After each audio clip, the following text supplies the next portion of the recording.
राधे राधे सामने बोलो राधे राधे पीछे बोलो राधे राधे दाएं बोलो राधे राधे बाएं बोलो राधे राधे हंस बोलो राधे राधे हंस बोलो राधे राधे हंस बोलो राधे राधे आंख में बोलो राधे राधे कान में बोलो राधे राधे दिल में बोलो राधे राधे हाथ तुले बोलो राधे राधे কিছুক্ষণ হাত উপরে থাকলে খুলতে হবে কি জয় রাধে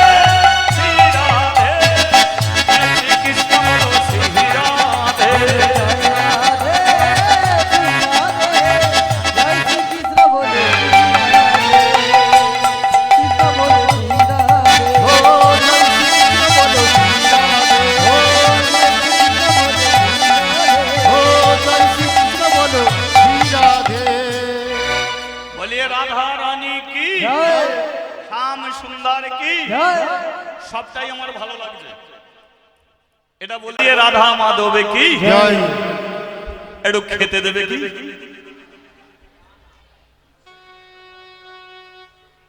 খেতে দেবে কি না না আমি খাবার কথা বলছি না অর্জুনের বিয়ে হয়েছে তো কি বিয়ের পরে চিত্রাঙ্গদাকে বলছে একটু খেতে দেবে চিত্রাঙ্গদা বলে তুমি আমার স্বামী নিজের হাতে রান্না করে তোমাকে আমি খেতে দেবো ইগোটা কম ইগোটা কম নিজের হাতে রান্না করে তোমাকে আমি খেতে দেবো চিত্রাঙ্গদা রান্না করে খেতে দিচ্ছে আর অর্জুন বিয়ে করেছে ক বৎসরের জন্য মাত্র 2 বৎসরের জন্য দেখুন মেয়েটাকে কিভাবে ঠকাচ্ছে ভালো মন্দ চিত্রাঙ্গদা খেতে দিচ্ছে কিন্তু অর্জুন খাচ্ছে দাচ্ছে আর দিন গুনছে অর্জুন দেখতে পেল তার জীবন থেকে 2 বৎসর পার হয়ে গেছে আর যেই বুঝতে পারলো 2 বৎসর পার হয়ে গেল অর্জুন চিন্তা করলো আজকে রাত্রিতেই আমি একে ফেলে রেখে চলে যাব বিয়ে করা স্ত্রীকে কিভাবে ফেলে রেখে চলে যাচ্ছে একটু মন দিয়ে শুনুন যে রাত্রিতে চলে যাবে চিত্রাঙ্গদা বলল স্বামী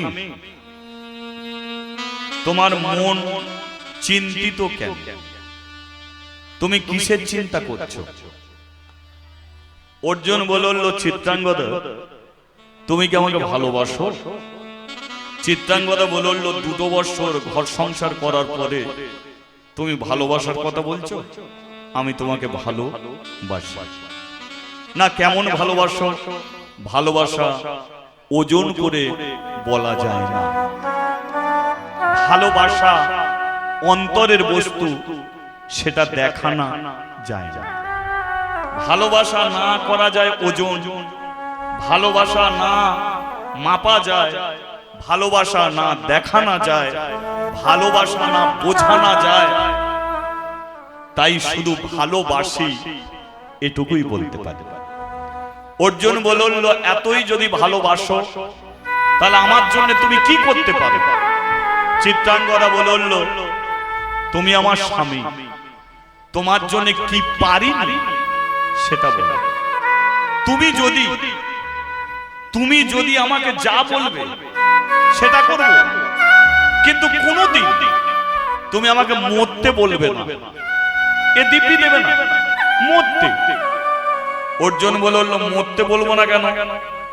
চিত্রাঙ্গদা বলল, মরে গেলে তোমার জন্য আর ভাত রান্না করতে পারবো না, মরে গেলে তোমার আর পা দুটো আমি সেবা করতে পারবো না, মরে গেলে তোমাকে চোখে দেখতে পাবো না। তাই তুমি আমাকে মরতে বলো। তাহলে এতই যদি ভালোবেসে থাকো তাহলে একটা কথা তুমি আমার রাখবে, বলো কি কথা? মাতার সিঁদুরকে সাক্ষী রেখে প্রতিজ্ঞা করো। চিত্রাঙ্গদা বলল, তাই হয়। এই সিঁদুরকে সাক্ষী রেখে আমি প্রতিজ্ঞা করছি, এই রাত্রিতে তুমি আমাকে যেটা বলবে আমি সেটাই করব। শুরু করে দিল অর্জুন তার ছলনা। শোনো চিত্রাঙ্গদা, আমার 2 বছর পূর্ণ হয়ে গেল, এবার আমি নিজের বাড়িতে চলে যাব। চিত্রাঙ্গদা বলল, আমিও তোমার সঙ্গে যাব না, আমি তোমাকে নিয়ে যেতে পারবো না। কেন তুমি নিয়ে যেতে পারবে না? তার একটাই কারণ, তোমার আগে আমি একটা মেয়েকে বিয়ে করেছি যার নাম হলো দ্রৌপদী। চিত্রাঙ্গদা বলল, যেটা হয়ে গেছে সেটার জন্য আমি আর কিছু করব না, কিন্তু আমি তোমাকে ছেড়ে থাকতে পারবো না। তাই দ্রৌপদীর সঙ্গেই আমি ঘর সংসার করব, আমাকে তুমি নিয়ে চলো। না, আমি তোমাকে নিয়ে যেতে পারবো না। কেন তুমি পারবে না? তার কারণ তুমি একটা ছোট জাতের মেয়ে। দেখুন, একজন স্বামী স্ত্রীকে 2 গালাগালি দিলে মেনে নেবে, গালে চড় মারলে মেনে নেবে, কিন্তু যদি জাত তুলে কথা বলে সেখানে কিন্তু কোন স্ত্রী মেনে নিতে পারবে না। কারণ যদি বলে এটা ছোট জাতের মেয়ে, তাহলে ছোট জাতের মেয়ে বললে সেখানে অপমান শুধু সেই মেয়েটাকে করছে না, সেই জাতটাকে করছে। শুধু তাই না, অপমান শুধু মেয়েটাকে করছে না, তার বাবাকে করছে, তার মাকে করছে, তার পরিবারকে অপমান করছে। তাই এটা মেনে নিতে পারবে না। যেই বলেছে তুমি একজন ছোট জাতের মেয়ে, চিত্রাঙ্গদা বলল, এই জাত তুলে তুমি কথা বলো। কেন তুমি এই কথা বলছো? নিয়ে যেতে পারবে না। তুমি কি জানো, একটা হিন্দু ঘরের মেয়ে বিয়ের পরে খেয়ে তার জীবন সঙ্গী, জীবনের সুখ দুঃখের কথা একমাত্র তার স্বামীকে বলতে পারে, এছাড়া সে কাউকে বলতে পারে না। স্বামী জীবনের মাথার ছাতা, রোদ হোক বৃষ্টি হোক, ছাতা যেমন আটকে দেয় ছায়া করে, তেমন স্বামী মাথার ছাতা। সেই স্বামীকে ছেড়ে কোনোদিন স্ত্রী থাকতে পারে না। মণি হারা ফণি, সাপের মাথার মণি যেমন সাপকে বাঁচিয়ে রাখে, তেমন একজন স্বামী তার স্ত্রীকে বাঁচিয়ে রাখতে পারে। আর তুমি আমাকে ফেলে রেখে চলে যাবে বলছো, আমি তোমাকে যেতে দেব না। অর্জুন বলল, সিঁদুরকে সাক্ষী রেখে প্রতিজ্ঞা করেছো। তুমি কি জানো, যারা সিঁদুরকে সাক্ষী রেখে প্রতিজ্ঞা করে, সে প্রতিজ্ঞা যদি পালন করতে না পারে, তাহলে স্বামী দিল্লি থাকুক, বম্বে থাকুক, যেখানে থাকুক না কেন, 3 দিনের মধ্যে সেই স্বামীর অকাল মৃত্যু হয়। তোমার কাছে আমি 2টো রাস্তা খুলে দিলাম, ধরে যদি রাখো আমার মরা মুখ দেখবে, আর ছেড়ে যদি দাও তাহলে আমি বেঁচে থাকবো, আমার নাম করে হাতে শাঁখা, মাথায় সিঁদুর পরে থাকতে পারবে। বলো তুমি এখন কি করবে? আচ্ছা বলুন, চিত্রাঙ্গদা এখন কোন সিদ্ধান্ত নেবে আপনারা বলুন? ধরে রাখবে নাকি ছেড়ে দেবে? কারণ ধরে রাখলে তার স্বামী মরবে, তাকে বিধবা হতে হবে, আর ছেড়ে দিলে তার স্বামী বেঁচে থাকবে, হাতে শাখা মাথায় সিঁদুর পরে থাকতে পারবে। আপনাদের মতে কি বলে? ধরে রাখুক না ছেড়ে দিক? ছেড়ে দেয়াটা ঠিক হবে তো? চিন্তা করে দেখুন মা, চিত্রাঙ্গদা সিদ্ধান্ত নিল যে ধরে যদি রাখি ও তো মরে যাবে, আর বেঁচে যদি থাকে তাহলে ওর কোনোদিন ভুল ভেঙে গিয়ে হয়তো আমার কাছে ফিরেও আসতে পারবে। মরে গেলে তো আর ফিরবে না। তাই চিত্রাঙ্গদা বলে উঠল, তুমি চলে যাও, আমি তোমাকে আর ধরে রাখবো না। কারণ তুমি সিঁদুরকে সাক্ষী রেখে এমন একটা প্রতিজ্ঞা তুমি করিয়ে নিলে, এটা আমি ভাবতে পারিনি যে তুমি 2 বছর আমার সঙ্গে এত বড় চালাকি করবে, ছলনা। বলো, আমি তো তোমাকে জীবন দিয়ে ভালোবেসেছিলাম। আমি মনে মনে খুব গর্ব করতাম যে ভাগ্য গুণে আমি একটা স্বামী পেয়েছি, কিন্তু বুঝিনি যে কোনোদিন আমার কপালে এমন একটা জুটবে। সেই জন্য বলে নাকের উপরে চোখ, চোখের উপরে কপাল, কার কপালে কি লেখা আছে কেউ জানতে পারে না। 2 বছর তোমাকে কাছে পেয়ে আমার জীবন ধন্য হয়ে গেছে। আমি কোনোদিন তোমার কথা ভুলতে পারবো না, কোনোদিন তোমার কথা।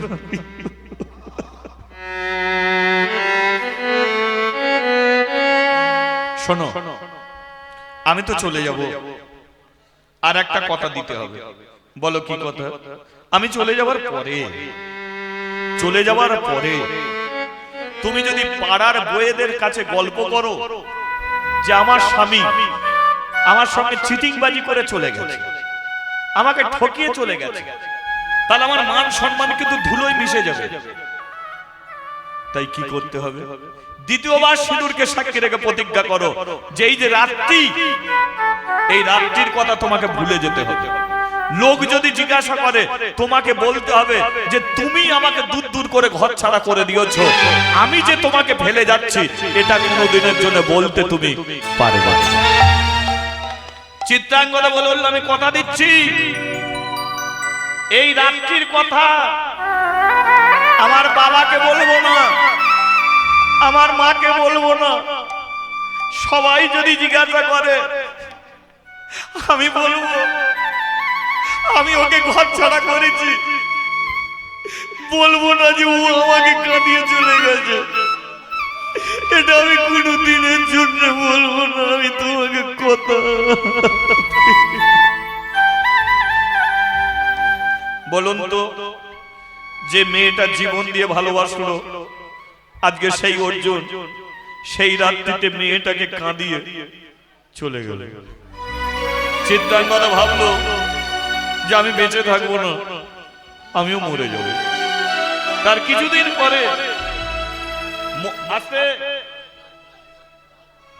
কিছুদিন পরে চিত্রাঙ্গদা মরতে গিয়ে বুঝতে পারলো যে সে একা নেই, তার গর্ভে সন্তান এসে গেছে। বলতো, স্বামী সারা জীবনের মতো চলে গেছে, গর্ভে তার সন্তান এসে গেছে, এবার মেয়েটা কোন দিকে যাবে? না পাচ্ছে মরতে, না পাচ্ছে স্বামীর কথা ভুলতে, না পাচ্ছে ছেলেটাকে জন্ম দিতে। পারলো না মরতে, মনে মনে ভাবলো যে স্বামী তো চলে গেছে, তবু এই ছেলেকে নিয়ে জীবন কাটিয়ে দেবো। চিত্রাঙ্গদা ছুটে গেল ঠাকুর ঘরে, আর ঠাকুরের চরণে গিয়ে আছাড়কে পড়ল। হে গিরিধারী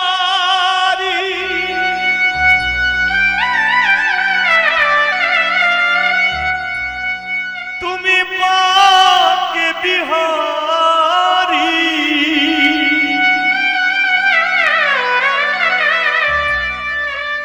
ভক্তের ডাকে সাড়া দাও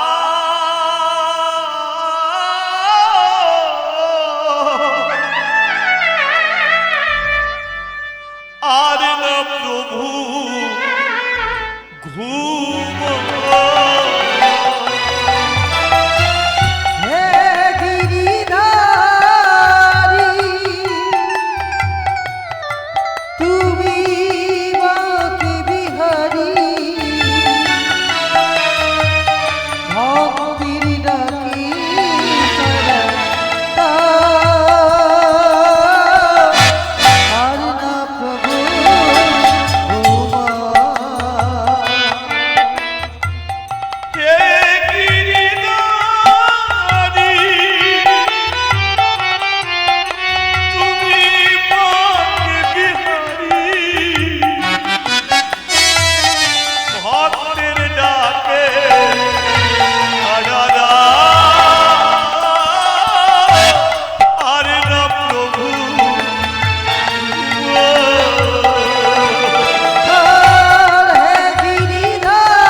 আমায় কোলে তুলে না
একজন স্ত্রী সন্তানের জন্ম দেওয়ার সময় সবচেয়ে বেশি তার কাছে কাকে থাকা উচিত বলো? একমাত্র তার স্বামী।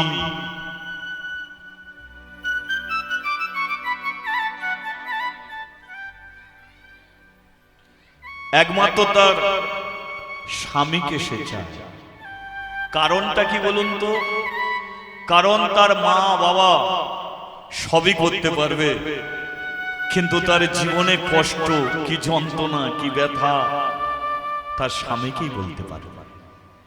আজকে চিত্রাঙ্গদা যখন ছেলের জন্ম দিতে গেল, তখন প্রসবের যত যন্ত্রণা পাচ্ছে তত মনে পড়ছে তার স্বামীর কথা। যদি স্বামীটা আমার থাকতো তাহলে হয়তো আমার মাথায় হাত বুলিয়ে দিতে পারত। যে এত যন্ত্রণা তুমি পাচ্ছ, দেখো যন্ত্রণা তোমার থাকবে না। একটার প্রসবের যন্ত্রণা, স্বামী চলে গেছে আর এক যন্ত্রণা, কিন্তু দুটো যন্ত্রণার মধ্যে একটা যন্ত্রণা চলে গেল, একটা যন্ত্রণা রয়ে গেল। কোন যন্ত্রণা গেল? গর্ভের যন্ত্রণা চলে গেল, কিন্তু স্বামী চলে যাওয়ার যে ভেতরে বিরহ যন্ত্রণা সেটা কিন্তু রই গেল। চিত্রাঙ্গদা একটা ছেলের জন্ম দিল, আর সূর্যের মতো তেজ নিয়ে জন্মেছিল বলে ছেলেটার নাম রাখা হলো কি? বক্রবাহন। ছেলেটা বড় হয়ে মাকে জিজ্ঞাসা করছে, মা বাবা কোথায়? কি নাম বাবা? চিত্রাঙ্গদা বলতে গিয়ে বলতে পারছে না। কেন? কারণ সিঁদুরকে সাক্ষী রেখে প্রতিজ্ঞা করেছে যে কোনোদিন ওই রাত্রির কথা সে কারো কাছে জানাবে না। হরি বল, হরি বল। তাই চিত্রাঙ্গদা বলতে পারছে না বজ্রবাহনের বাবার কথা। ছেলে ছাড়ছে না। মা বুদ্ধি করে কি করলো? কৃষ্ণ চরণে দিয়ে বলল, শোন, তোর বাবার নাম বলবো না, কোথায় থাকে সেটা বলবো না, কিন্তু তোর বাবা কোথা থাকে জানিস? কোথায়? কৃষ্ণের কাছে। আমি তোর বাবাকে ঘর ছাড়া করিনি, ওই কৃষ্ণ তোর বাবাকে নিয়ে চলে গেছে। শোন, কৃষ্ণ যদি কৃপা করে তবে তোর বাবাকে ফিরে পাবি। কৃষ্ণ যদি তোর বাবাকে তোর কাছে ফিরিয়ে দেয় তবে তোর বাবাকে পাবি, নইলে মরার আগে পর্যন্ত তোর বাবাকে কোনোদিন তুই ফিরে পাবি না। তাই বাবা বাবা না করে কৃষ্ণকে ডাক, ও যদি কৃপা করে ফিরিয়ে দেবে তোর বাবা। দেখুন, 5 বছরের ছেলেটা চলে গেল কোথায়? কৃষ্ণের কাছে। প্রতিদিন কৃষ্ণের চরণ ধরে বলে, ও হে কৃষ্ণ, ফিরিয়ে দাও আমার বাবাকে। ফিরিয়ে দাও আমার পিতৃ পরিচয়, কে আমার বাবা বলে দাও তাকে। তোমার চরণ ধরে জানাই, ফিরিয়ে দাও আমার জন্মদাতা পিতাকে। লক্ষ্য করুন, এই 5 বছরের ছেলেটার 20 বছর বয়স হয়ে গেল, কিন্তু পাথরের কৃষ্ণ বলে দিল না কে তার বাবা। চিত্রাঙ্গদা প্রতিজ্ঞাবদ্ধ, সে বলল না ছেলেকে কে তার বাবা। আর অর্জুন এমন করে প্রতিজ্ঞা করিয়ে নিয়ে চলে গেছে, 20 বছর আর মণিপুরে আসেনি, তাই অর্জুনও জানে না কে তার ছেলে। তাহলে কি বুঝলেন? তাহলে বাবা ছেলেকে জানলো না, ছেলেও বাবাকে জানলো না। তাহলে জানাজানি কি করে হলো? তাহলে বজ্রবাহনের হাতে অর্জুন কি করে মরলো? এটাকে জানানো যাবে? সময় আছে বলবো। কি করে জানা নাই? এবার বজ্রবাহন হয়েছে রাজা, সে দেখলো তারই মণিপুরে একটা সুন্দর অশ্ব, অশ্ব মানে হাতি তো নাকি মা? ঘোড়া, আপনারা জানেন ঘোড়া, সুন্দর একটা ঘোড়া ঘুরে ঘুরে বেড়াচ্ছে। বজ্রবাহন গিয়ে দেখলো যে ঘোড়াটা এই রাজ্যের নয়, অন্য কোন রাজ্য থেকে ঘোড়াটা এসেছে। দেখলো যে তার গলায় বেশ কিছু জিনিস লেখা আছে। লেখাটা কি আমি পড়ছি, আপনারা শুনুন। আমি হস্তিনাপুরের রাজা ধর্মরাজ যুধিষ্ঠির, আমি হস্তিনার বুকে আমি একটি যজ্ঞ করছি। সেই যজ্ঞের নাম হলো অশ্বমের যজ্ঞ। আমার এই অশ্ব গোটা ভারত ঘুরবে, ঘুরে ঘুরে যজ্ঞে আসবে, আর সেই যজ্ঞে আহুতি দিয়ে অশ্বমের যজ্ঞ পূর্ণ হবে। এই অশ্ব যদি কেউ ধরে রাখে তাহলে তার সঙ্গে যুদ্ধ হবে, আর যুদ্ধ করে অশ্ব ছাড়িয়ে আনা হবে। এবারে নামগুলো লেখা আছে, যুধিষ্ঠির, ভীম, অর্জুন, নকুল, সহদেব। বজ্রবাহন যুধিষ্ঠির নাম পড়লো, ভীমের নাম পড়লো, অর্জুনের নাম পড়েই চিন্তা করলো আমি কানে শুনেছি অর্জুনের যে রথ চালায় সে হলো কৃষ্ণ। যে কৃষ্ণকে আমি প্রত্যেক দিন বলেছি আমার বাবাকে ফিরিয়ে দাও, কৃষ্ণ তো কোনোদিন বাবাকে ফিরিয়ে দেয়নি। তাহলে আমি যদি অশ্বটাকে ধরি তাহলে অর্জুন আসবে, অর্জুনের সঙ্গে কৃষ্ণ আসবে, আর কৃষ্ণ যখন আসবে তখন কৃষ্ণর পায়ে ধরে বলবো আমার বাবাকে তুমি ফিরায়ে দাও। হরি বল, হরি বল, আমার বাবাকে তুমি ফিরায়ে দাও, আমার বাবাকে তুমি ফিরায়ে দাও। চরণে ধরে আমি বিনতি করি, আমার বাবাকে তুমি ফিরায়ে দাও। তাহলে অশ্ব ধরলেই কৃষ্ণ আসবে, আর কৃষ্ণ এলেই আমার বাবাকে আমি জেনে দেবো। এই চিন্তা করে বজ্রবাহন কি করেছে, যুধিষ্ঠির যজ্ঞের অশ্ব ধরবে। বোঝা গেল? তাহলে অশ্ব ধরলো কে? বজ্রবাহন। 20 বছর হয়ে গেছে। বজ্রবাহন মাকে এসে বলছে, ওমা একটা অশ্ব ধরেছি। মা বলে ভালোই করেছিস, কিন্তু জানো মা কাদের যেন সব নাম লেখা আছে।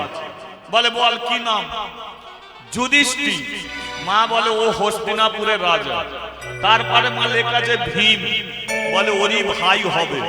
মা তারপরে লেখা আছে তৃতীয় পাণ্ডব অর্জুন। যেই চিত্রাঙ্গদা শুনেছে অর্জুনের কথা,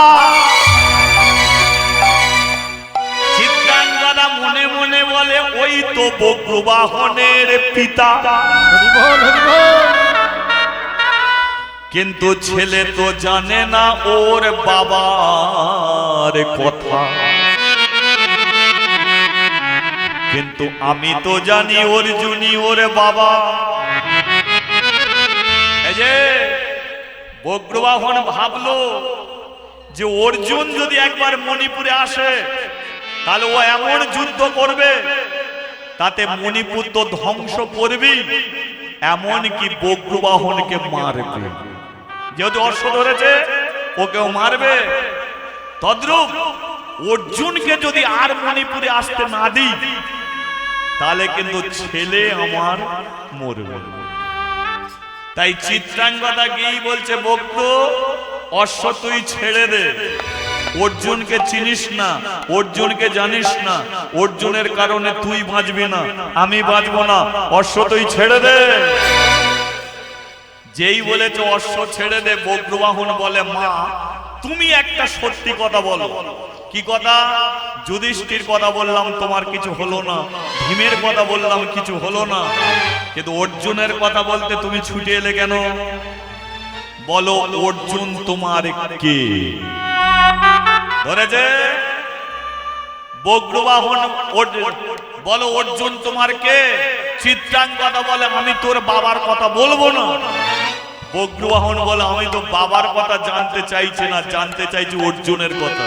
অর্জুনের কথা বলতে গিয়ে তুমি বলছো বাবার কথা, তাহলে সত্যি করে বলো অর্জুনই কি আমার বাবা? বলো অর্জুনই কি আমার বাবা? আমি তোকে বলবো না। বজ্রবাহন বলল তাহলে আমি আর পৃথিবীতে থাকবো না, আমি বিষ খেয়ে মরবো। কি বজ্রবাহন যখন মরতে যাচ্ছে, চিত্রাঙ্গদা বলে তোর বাবার কথা বলবো। কেন? কারণ ছেলেও যাবে, স্বামীও যাবে। স্বামী যাকে ছেলে বেঁচে থাকুক। তাই চিত্রাঙ্গদা বলে অর্জুনই তোর বাবা।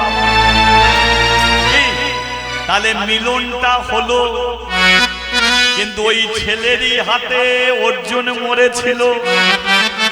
সেটা আবার কোনোদিন যদি আসিত সেটা ব্যাখ্যা করে শোনাবো। এখন ভক্ত আরে ভগবানের মিলন হইল, ভক্ত আরে ভগবানের মিলন হইল, ভক্ত আরে ভগবানের মিলন হইল। ও যে চাঁদ বদনে সবাই একবার হরি হরি বলো, চাঁদ বদনে সবাই একবার হরি হরি বলো। কৃষ্ণ এলো বৃন্দাবন,